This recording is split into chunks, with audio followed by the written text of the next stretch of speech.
హైదరాబాద్ విజయవాడ జాతీయ రహదారిని దిగ్బంధించారు పలు కాలనీల ప్రజలు.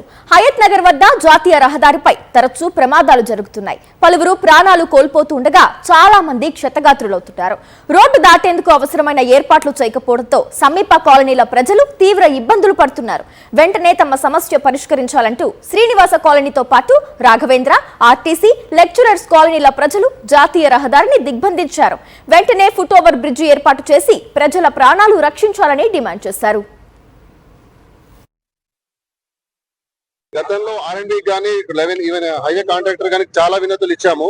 రోడ్డు మీద పిల్లల ప్రాణాలు ఎట్లంటే ఒక చిన్న పిల్లలకు పడపడపడ చిన్న పిల్లలు ఆడుకుంటే ఎట్లా వెళ్ళిపోతాయో కార్లు గుద్దుకొని చిన్న పిల్లలకు చాలా నష్టం అవుతుంది. ఇంకోటి ఏంటంటే ఇందులో సీనియర్ సిటిజన్స్ ఉన్నారు. ఇది ఒక మంచి హబ్ లాగా ఉంది. ఈ పక్కన పోర్ట్ ఉంది, అటు పక్కన ఎడ్యుకేషన్ ఇన్స్టిట్యూట్స్ ఉన్నాయి, 2 బ్యాంకులు ఉన్నాయి, గవర్నమెంట్ సెక్టర్ కి వచ్చే వాళ్ళు చాలా మంది ఉన్నారు. కానీ మాకు హైవే వాళ్ళు ఏదైతే ముందుగా మీకు ఫుట్ ఓవర్ ఇస్తాము, కింద నుంచి బ్రిడ్జ్ కడతామని చెప్పినారు. ఇంతవరకు దాని గురించి ఏం యాక్షన్ తీసుకోలేదు. రోజు కొన్ని అంటే మీకు పేపర్లు వచ్చే ప్రాణాలు కనిపిస్తున్నాయి, పేపర్లో రాకుండా ప్రాణాలు చాలా గాల్లో కలిసిపోతున్నాయి. దీని గురించి R&B వాళ్ళు మరి ఈ యొక్క హైవే అథారిటీ వాళ్ళు కంపల్సరీ యాక్షన్ తీసుకోవాలని మా కంపెనీ తరఫున మరి చుట్టుపక్కల కాలేజ్ తరఫున ప్రత్యేక విజ్ఞప్తి. లెక్చరర్స్ కాలనీ, ఈ రాఘవేంద్ర కాలనీ, ఈ రోడ్డు గవర్నమెంట్ కోర్టు ఉంది, హయత్ నగర్ డిపో ఉంది. రోజుకొకరు యాక్సిడెంట్లు అయ్యి నేషనల్ హైవే మీద ఫుట్ ఓవర్ బ్రిడ్జ్ లేకపోవడం వల్ల ఎంతమంది దాటుతారు. కాలేజీ పిల్లలు, విద్యార్థులు, ముసలు, రిటైర్డ్ అయిన వాళ్ళందరికీ, మహిళలు కూడా దాటడానికి చాలా ఇబ్బంది అయింది. ఇమ్మీడియట్ లా మన ఒక డాక్టర్ చదివే అమ్మాయి యాక్సిడెంట్ అయి చనిపోయింది. నిన్న రీసెంట్ కాలనీ మా బాబుకు ఇది ఒక ఫుట్ ఓవర్ బ్రిడ్జ్ చేస్తే ఈ సమస్య పరిష్కారం అవుతుంది. నేషనల్ హైవే వాళ్ళు ఇమ్మీడియట్ గా యాక్షన్ తీసుకొని తగిన సమస్య. రోడ్డు దాటాలని ప్రయత్నం చేస్తున్నాము, యాక్సిడెంట్లు అవుతున్నాయి. రోజు 2-3 యాక్సిడెంట్లు అవుతున్నాయి. మొన్న అక్కడ MBBS చదివే ఫైనల్ ఇయర్ చదివే అమ్మాయి తండ్రి ముందటనే చనిపోయింది. ఇక్కడ మొన్న కూడా 2-3 రోజుల క్రితం కూడా ఇక్కడ కూడా జరిగింది. తలకాయలు వలుగుతున్నాయి, కాళ్ళు చేతులు ఎరుగుతున్నాయి, హాస్పిటల్లో పాలవుతున్నారు. చాలా ఇబ్బంది పడుతున్నాం. కాబట్టి మాకు ఫుట్ ఓవర్ కానీ లేదా ఇక్కడ సిగ్నల్ కానీ ఏదైనా పెట్టి మాకు సౌకర్యం కల్పించవలసిందిగా ప్రభుత్వాన్ని విజ్ఞప్తి చేస్తున్నాం. ముఖ్యంగా సీనియర్స్ గాని, పిల్లలు గాని, స్కూల్ పిల్లలు గాని అక్కడ బస్సు దిగి ఇక్కడ రావాల్సి వస్తుంది, ఇక్కడ దిగి అక్కడ పోవాల్సి వస్తుంది. ఆర్టీసీ డిపోలు 2 ఉన్నాయి, ఇటు బ్యాంక్ ఉంది, కాలనీలు ఉన్నాయి, అటు హాస్పిటల్స్ ఉన్నాయి, ఇవన్నీ ఉన్నాయి. కాబట్టి చాలా ఇబ్బంది.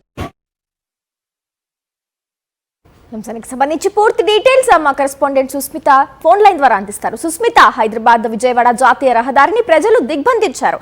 అయితే ఏంటి దీనికి సంబంధించి అప్డేట్స్ ఏంటి సుస్మిత? ఎక్కడైతే ఎల్బీ నగర్, హయత్ నగర్ కి సంబంధించిన అక్కడ ఎవరైతే నివసిస్తున్న స్థానికులు అక్కడ విజయవాడ హైవేని దిగ్బంధించారు. ఎందుకంటే గత కొన్ని రోజులుగా పాదాచారుల కోసం ఎటువంటి ఏర్పాట్లు చేయకపోవడంతో వాళ్ళు రోడ్డు దాటుతున్న సమయంలో చాలా వరకు ఇక్కడ యాక్సిడెంట్స్ అవుతున్నాయి, చాలా మంది గాయాల పాలవుతున్నారు, మరి కొంతమంది మృతి చెందుతున్నట్టు కూడా తెలిసింది. ఈ నేపథ్యంలో గత కొన్ని రోజులుగా కూడా చూసుకుంటే చాలా వరకు యాక్సిడెంట్స్ నమోదవుతున్న కారణంగా అధికారులు ఎటువంటి చలనం లేదు, అక్కడ ఎటువంటి ఏర్పాట్లు చేయలేదని కూడా అక్కడ స్థానికులు కూడా ఆగ్రహం వ్యక్తం చేస్తున్న పరిస్థితి ఎల్బీ నగర్ నుంచి అబ్దుల్లాపూర్ ఎక్కడ కానీ వ్యవస్థ కానీ అలాగే డివైడర్లు పూర్తిగా హైట్ పెంచారు. అలాగే రోడ్డుకి అటువైపు ఇటువైపు కూడా పెద్ద పెద్ద డివైడర్ ఏర్పాటు చేయడం ద్వారా వాళ్ళకి రోడ్డు దాటేందుకు కూడా చాలా ఇబ్బందికరం అవుతుంది. చాలా వరకు హైవే కావడంతో పెద్ద పెద్ద వాహనాలు కానీ చిన్న వాహనాలని చాలా స్పీడ్ గా వెళ్తూ ఉంటాయి. సో ఈ నేపథ్యంలో వాటిని ఆపి వెళ్లాలంటే చాలా వరకు వారందరికీ ఇబ్బంది కలుగుతున్న పరిస్థితి కనిపిస్తుంది. విద్యార్థులు కానీ అలాగే పెద్దవాళ్ళు, వృద్ధులు ప్రతి ఒక్కరు కూడా చాలా వరకు వెయిట్ చేసి రోడ్డు మీద ఆపి మరి వెళ్లవలసిన పరిస్థితి కనిపిస్తుంది. పాదాచారుల కోసం అక్కడ జీబ్రా క్రాసింగ్ కానీ సిగ్నలింగ్ వ్యవస్థ అలాగే ఫుట్ ఓవర్ బ్రిడ్జెస్ ఎక్కడ నిర్మించలేదు. అయితే ఎల్బీ నగర్ నుంచి అబ్దుల్లాపూర్ నెట్వర్క్ మధ్యలో ఒక ఫుట్ ఓవర్ బ్రిడ్జ్ మాత్రమే ఉండడంతో ఈ నేపథ్యంలో మరిన్ని ఫుట్ ఓవర్ బ్రిడ్జిలు ఏర్పాటు చేయాలని కూడా అక్కడ స్థానికులు డిమాండ్ చేస్తున్నారు. Okay, thank you Susmitha.